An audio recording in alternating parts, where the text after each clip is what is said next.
I was always the other daughter. The one who didn't need constant attention.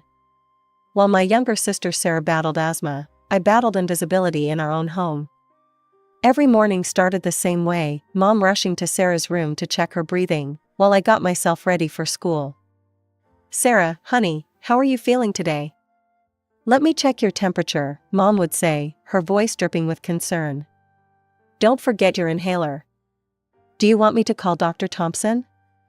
I remember standing in the doorway, already dressed and ready for school, watching this daily ritual. My lunch was always whatever I could throw together myself, usually just a sandwich and an apple. Sarah got specially prepared meals, with all her favorite foods. Dad wasn't much different. He worked extra hours to pay for Sarah's medical bills, and when he was home, his attention went straight to her. "How's my little fighter doing?" he'd ask, completely passing by me on his way to Sarah's room. The pattern continued year after year. While Sarah went from specialist to specialist, I learned to take care of myself. I did my homework without help, packed my own bags for school trips, and figured out how to deal with teenage problems on my own. Mom never worked, she was too busy being Sarah's personal nurse and advocate. By my senior year of high school, I had perfect grades and a clear plan. I applied for scholarships behind my parents' backs. They were too busy taking Sarah to yet another specialist to help with college applications anyway. The day I got my full scholarship letter, I ran home excited to share the news. I found Mom in the kitchen, preparing Sarah's special allergen-free dinner. "Mom, I got a full scholarship to State University. You and Dad won't have to pay anything." "That's nice, dear. Could you set the table? Sarah needs to eat on schedule with her new medications." That moment crystallized everything for me. I realized I would never be the priority in this house, no matter what I achieved. But instead of letting it crush me, I let it fuel me. I didn't need their attention or approval. I had something better, I had my freedom. The day I left for college, Mom was too busy with Sarah's latest health crisis to even say goodbye properly. Dad just handed me some gas money and said, "Drive safe." College flew by like a dream. I threw myself into my studies, made real friends for the first time, and graduated with honors. The marketing department at Reynolds & Company snapped me up right after graduation, and suddenly I was earning more money than I'd ever seen in my life. I hadn't heard much from my parents during college, just the occasional text from Mom asking if I was doing okay before immediately launching into updates about Sarah's latest health issues. But that changed once I started working. The first call came about 6 months into my job. "Erica, honey," Mom's voice was sugary sweet, a tone I hadn't heard directed at me before. "Your father and I are in a bit of a tight spot. Sarah needs some new treatments, and with the medical bills." I cut her off. "How much do you need, Mom?" "Oh, just $2,000. We'll pay you back next month." They never did pay me back. Not for that loan, or the next one, or the one after that. But honestly, I didn't care. For the first time in my life, I felt like I had something they needed, and that gave me a strange sense of satisfaction. Then I met Mike. He always making me laugh, always seeing the bright side. We dated for a year before he proposed, right there in that same break room with a ring hidden in a coffee cup. When we told my parents we were getting married, Mom's first response was, "Oh, but Sarah's having some health issues right now. We might not be able to contribute much." "We don't need anything," I told her firmly. "We're handling it ourselves." And we did. We had a small, perfect wedding with just our closest friends. Mike and I paid for everything ourselves, took a modest honeymoon to the beach, and came back ready to build our life together. We both worked hard and saved every penny we could. Within 2 years, we had enough for a down payment on a small apartment. 3 years later, it was paid off completely. "We should have a baby," Mike said one night, as we sat on our balcony watching the sunset.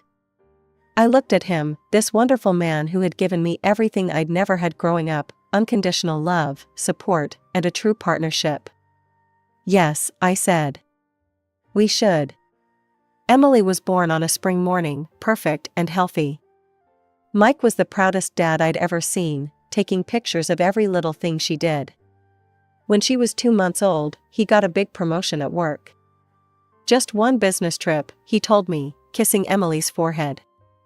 3 days in Chicago, then I'm all yours again. I drove him to the train station that morning. That was the last time I saw him. The call I got wasn't from Mike, it was from the railway company. There had been an accident. The train had derailed. There were no survivors. The first few weeks after Mike's death passed in a blur. I moved through my days like a ghost, going through the motions of feeding Emily, changing her, trying to keep both of us alive while feeling half dead inside.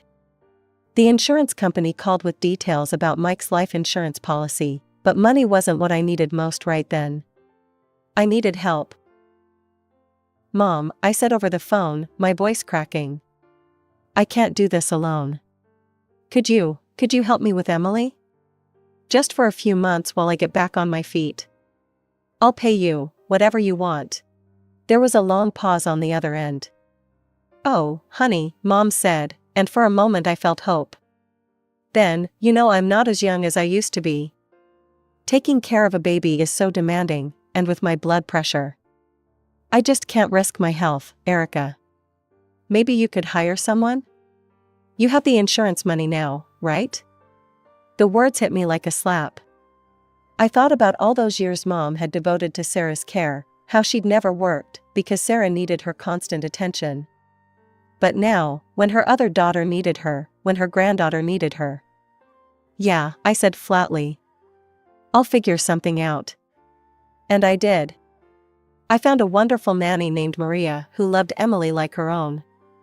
The insurance money meant I could afford the best care for my daughter, and slowly, we settled into a new normal. Emily grew from a baby into a toddler, showing more of Mike's smile every day. Then came the call about Sarah's engagement. "Your sister is marrying James Peterson," Mom gushed over the phone. "His family owns that big real estate development company. Can you believe it?" "That's great," I said, watching Emily stack blocks on our living room floor. "I'm happy for her." But the next call wasn't so joyful. Dad sounded stressed. "Erica, we need to talk about Sarah's wedding. We're taking out a loan. Using the house as collateral." When he told me the amount, I felt sick. "Dad, no, that's your house. Your retirement security. You can't risk that for one day." "Now listen here," he said, his voice getting that stern tone I remembered from childhood. "We won't have the Petersons thinking we can't give Sarah a proper wedding. We've already signed the papers." I tried reasoning with them. I offered to help pay for a more modest celebration. But Mom just got offended.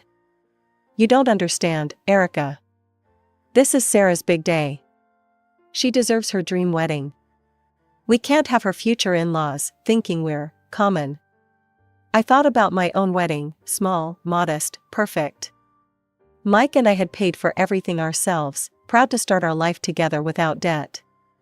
But of course, Sarah needed something grander. Sarah always needed more.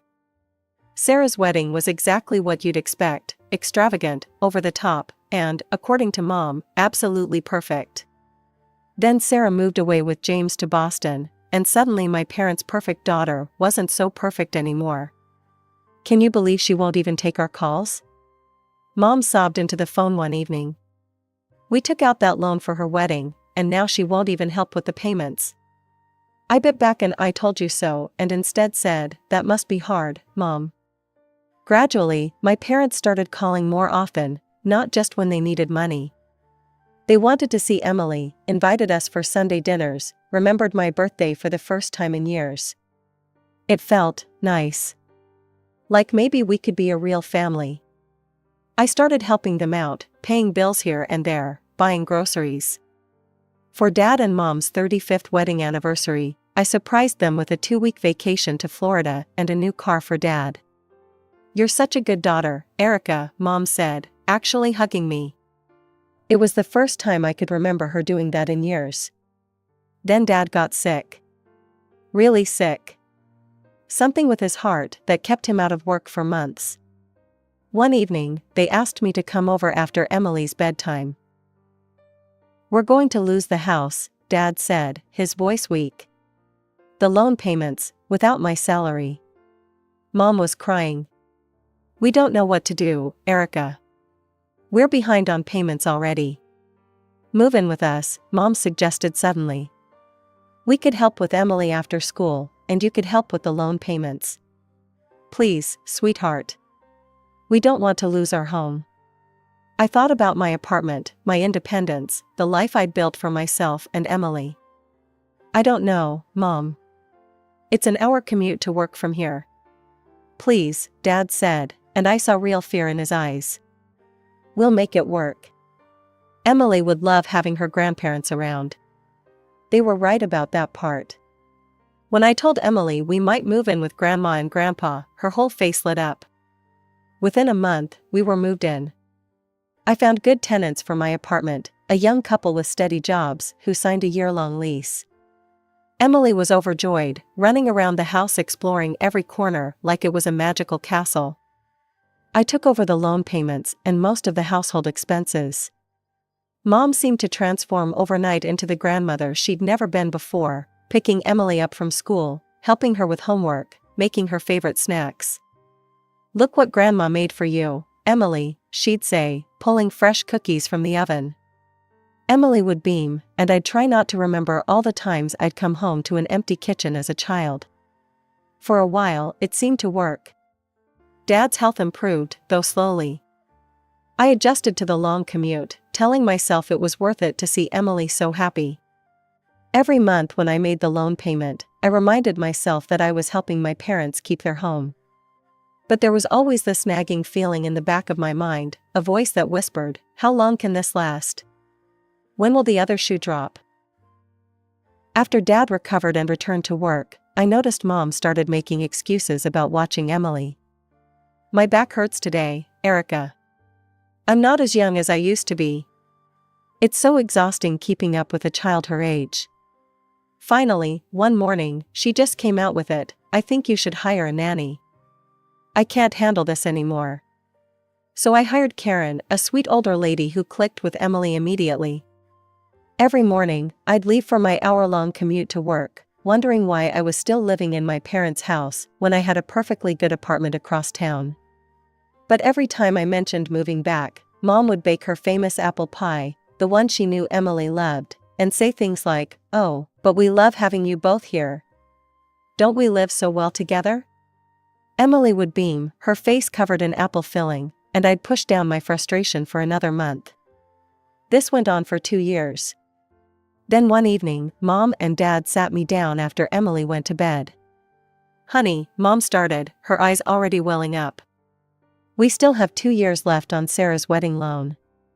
Dad jumped in, "We know it's a lot to ask, but could you stay until it's paid off? We're so close to being free of it." I thought about the exhausting commute, the way my life had been put on hold. But then I thought about Emily's happy face when she talked about living with her grandparents. "Okay," I said. "1 more year." I called my tenants and extended their lease. Then came the day that changed everything. I walked up to the house after another long day at work, and there was Sarah, standing in the doorway with a very pregnant belly. "Move away from the door, Sarah," Mom screeched from inside. "You'll catch your death in that draft." Sarah smirked at me as she stepped aside. Well, look who's here." Inside, it was like stepping back in time. Mom was fluttering around Sarah like a worried hen, adjusting pillows, checking her temperature, asking if she needed anything. "I made your favorite dinner, Sarah. And there's herbal tea for the baby." During dinner, Sarah dropped her bombshell. "I've decided to have the baby here," she announced. "So you and Dad can help with the newborn." Mom's face lit up like a Christmas tree. "Of course we will. We'll help with everything." I sat there, fork frozen halfway to my mouth, as the memory hit me like a physical blow. Me, alone with 3-month-old Emily, desperately calling Mom after Mike's death. "You know I can't risk my health taking care of a baby, Erica. I looked at my mother, really looked at her, and saw with perfect clarity what I'd been trying to ignore for years. Nothing had changed. Nothing would ever change. Sarah would always be the one who needed them, and I would always be the one who needed to understand. For the next 2 weeks, I watched history repeat itself in excruciating detail. Mom waited on Sarah hand and foot, bringing her breakfast in bed, scheduling doctor's appointments, and stocking the house with her favorite foods. The monthly apple pie that had been Mom's way of keeping Emily and me there? It stopped appearing altogether. The final straw came one evening when I overheard Mom and Sarah discussing nursery plans for my room and Emily's room. I couldn't take it anymore. I walked into the living room where everyone was gathered. So that's it? You're just going to pretend the last few years never happened? That Sarah didn't abandon you with a massive loan that I've been helping pay? Sarah rolled her eyes. Oh, here we go. Saint Erica to the rescue. Sarah, honey, don't get upset. It's not good for the baby, Mom fussed. No, let's talk about this, I pressed on. Let's talk about how you mortgaged your house for her wedding, and then she disappeared.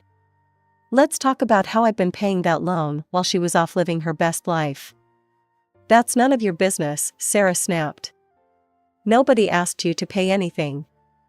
If you're so unhappy here, why don't you just go back to your precious apartment? Erica, Mom cut in, practically pushing me toward the door. Why don't you run to the store? We need a few things. She thrust a shopping list into my hands. It'll give everyone a chance to calm down. I felt like a child being sent to my room, but I went. Maybe the fresh air would help me think clearly. 20 minutes later, I returned with the groceries. The sight that greeted me stopped me cold. Emily was sitting on the front steps, crying, surrounded by hastily packed bags and boxes, all our belongings. Mommy! She ran to me, sobbing. Aunt Sarah yelled at me. She said we had to get out, and when I started crying, she scared me and pushed all our stuff out here. Something snapped inside me. I stormed into the house. How dare you? I shouted. How dare you treat my daughter like this? Erica, calm down, Dad started. No, I will not calm down.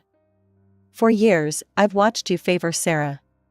When Mike died, and I needed help with Emily, you couldn't be bothered. But Sarah snaps her fingers and you jump. I paid your bills, your loan, helped save your house, and this is how you repay me? By throwing my child out? Now listen here, Mom began. No, you listen. I've spent my entire life being the responsible one, the reliable one, the one who's supposed to understand when Sarah needs something. I've given you everything, and you've given me nothing but scraps of attention when Sarah wasn't around to demand it all. I grabbed the grocery bags and hurled them across the room. Cans rolled across the floor, eggs cracked, and vegetables scattered everywhere. Mom gasped. Sarah smirked. Dad's face turned red with anger. Get out, he roared. Get out of our house, and don't you dare come back.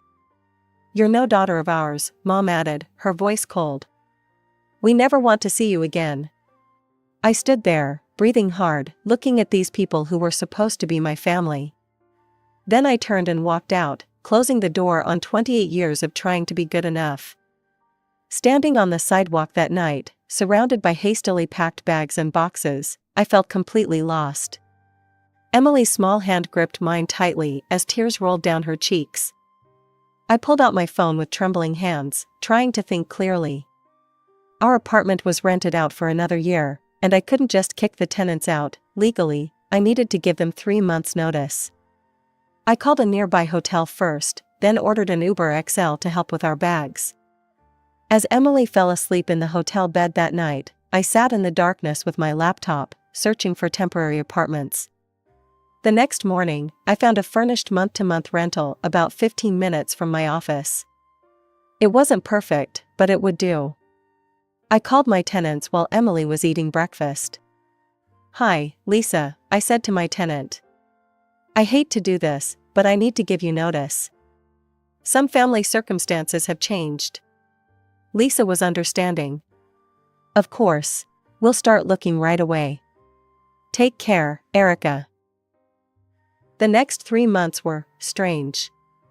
Our temporary apartment felt like living in limbo, not quite homeless, but not quite home either. Emily was quieter than usual, processing everything in her own way. Finally, after what felt like forever, Lisa called to say they'd found a new place.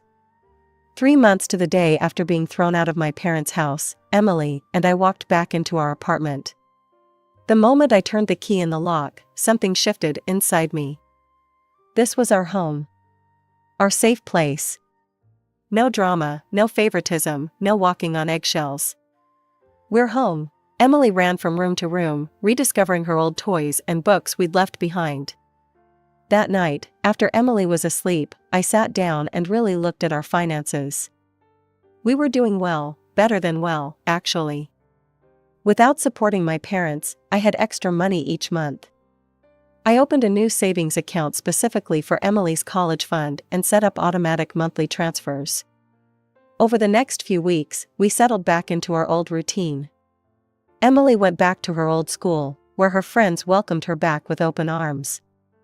I threw myself into work, earning a promotion I'd been too distracted to pursue while living with my parents. 6 peaceful months passed. Emily and I had found our rhythm again: school, work, movie nights, weekend adventures. No drama, no guilt, no complicated family dynamics. Just us. Then came the knock at our door one Sunday morning. I wasn't expecting anyone, so I checked the peephole. My heart stopped. There stood my parents, and they were holding a baby. Against my better judgment, I opened the door. "Erica, please," Mom started crying immediately. "We need your help." Dad looked older than I remembered, more broken. "Sarah, she's gone." They told me the whole story as they stood in my doorway. I hadn't invited them in. Sarah's husband had discovered she was cheating. A DNA test proved the baby wasn't his. He divorced her and refused any responsibility for the child. And Sarah? She dropped the baby with our parents and disappeared. "We don't know where she is," Mom sobbed. "She won't answer our calls. We can't do this alone, Erica. We need you to move back in. Help with the loan payments, help with the baby." "I'm too old to care for an infant," Mom added, making that familiar tired face I'd seen so many times before. "Please, sweetheart. We'll lose the house." I looked at them, really looked at them. Mom's manipulative tears. Dad's desperate eyes. The innocent baby in their arms. And suddenly, I saw everything with perfect clarity. "No," I said quietly. "What?" Mom's tears stopped abruptly. I said, "No, I won't help you. Not this time." "How can you be so heartless?" Mom's voice rose, echoing through the hallway. "Your own family. We'll be out on the street. They'll take our house. All because you're too selfish to help." Several neighbors' doors opened, curious faces peeking out. "You want to do this here, Mom? Fine." My voice was steady. "Let's talk about how you refused to help me when Mike died and I had a 3-month-old. Let's talk about how you mortgaged your house for Sarah's wedding. Let's talk about how Sarah abandoned you with that loan, just like she's abandoned her baby now. This isn't about me being heartless, this is about you finally facing the consequences of your choices." "How dare you," Dad started. "No, how dare you? You created this situation with your constant favoritism. You taught Sarah she could do whatever she wanted without consequences. And now you want me to clean up your mess again? Not happening. We're your parents," Mom wailed. "No," I said firmly. "You're Sarah's parents. You made that very clear the night you threw my daughter out on the street. Now please leave, and don't come back. Forget my address, forget my phone number, forget I exist, just like you did for most of my life." I closed the door on their protests and leaned against it, breathing hard. Through the door, I could hear Mom's continued screaming, but it didn't touch me anymore. "Mommy?" Emily stood in the hallway, watching me.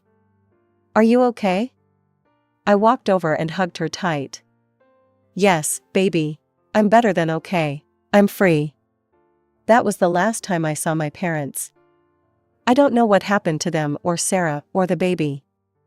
Sometimes Emily asks about them, and I'm honest with her. I tell her that sometimes the healthiest thing you can do is walk away from people who hurt you, even if they're family. These days, our life is good.